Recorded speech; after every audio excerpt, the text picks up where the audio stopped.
आज का टॉपिक बहुत ज़रूरी है। इम्पॉर्टेंट टॉपिक पे आज हम बात करने वाले हैं, वाइजनल डिस्चार्ज।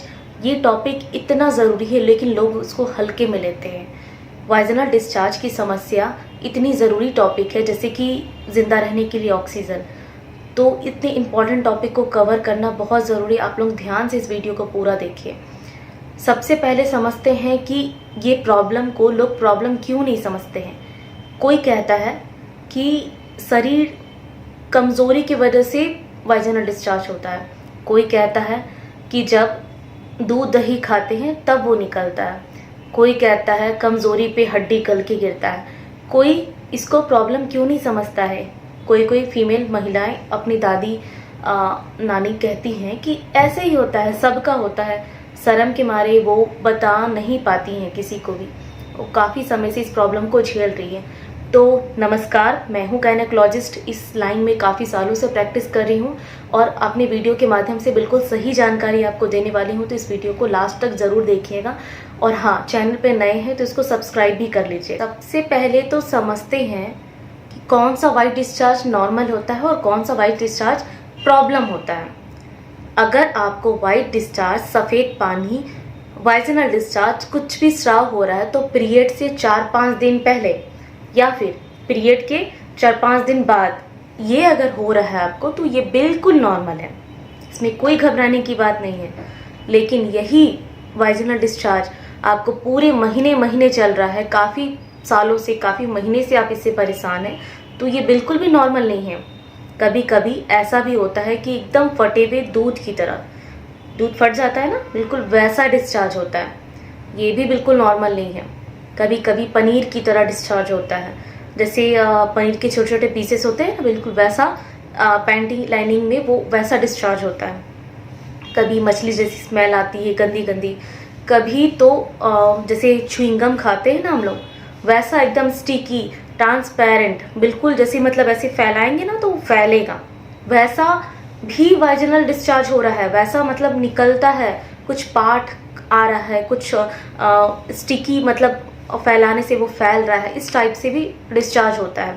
कभी कभी छोटे बच्चियों में भी ये सब समस्या देखी गई है। वो खुल के बता नहीं पाती अपनी मम्मी को कि वो मतलब उन्हें शर्म आती है। छोटी बच्चियाँ काफ़ी दिन से झेलती रहती हैं। शादी के बाद अपने सास ननद को नहीं बता पाती, अपने हस्बैंड तक को शेयर नहीं कर पाती हैं कि अगर वो सुनेंगे तो क्या बोलेंगे, इनसे कौन सी बीमारी है, वो पहले से थी, शादी से पहले से बीमारी थी।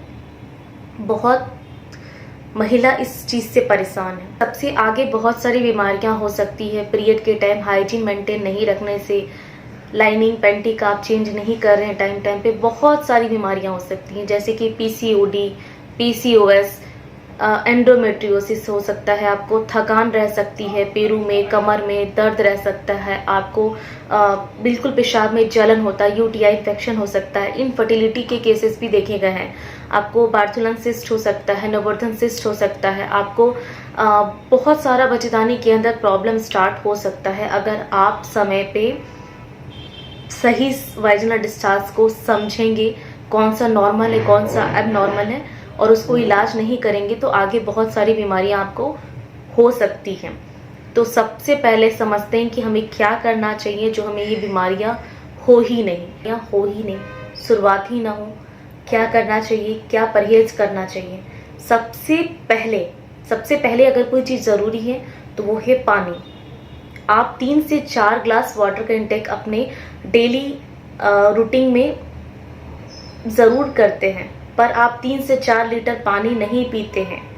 आपको 3 से 4 लीटर पानी पीना है, 3 से 4 ग्लास पानी नहीं पीना है। आपको पूरे दिन में 3 से 4 लीटर आप बॉटल मेजरमेंट के लिए रख लीजिए और उसको फिल करते रहिए, और 3 से 4 लीटर पूरे दिन में आपको पानी पीना है। सबसे ज़रूरी काम, अगर आप कॉटन की पैंटी को यूज़ नहीं करते तो आज ही से इस्तेमाल करना शुरू कर दीजिए, क्योंकि कॉटन की पैंटी ही आपके लिए बिल्कुल सेफ है वाइजनल डिस्चार्ज में। इसके बाद अगर आपकी पैंटी समय समय पे ख़राब हो जा रही है तो उसको 2 से 3 महीने पे चेंज करते रहिए। आपको 2 से 3 सालों तक यूज़ नहीं करना है उसको।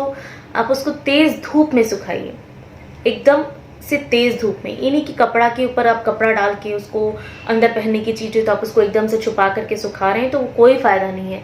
अंदर कीटाणु जम्स रह ही जाते हैं और फिर दोबारा से आपको बीमारी ठीक होने के बाद भी वापस से आ जाती है। तो इसीलिए आप उसको एकदम से तेज़ धूप में सुखाइए और आप पीरियड के पैड को 6 घंटे पे ही चेंज कर लीजिए।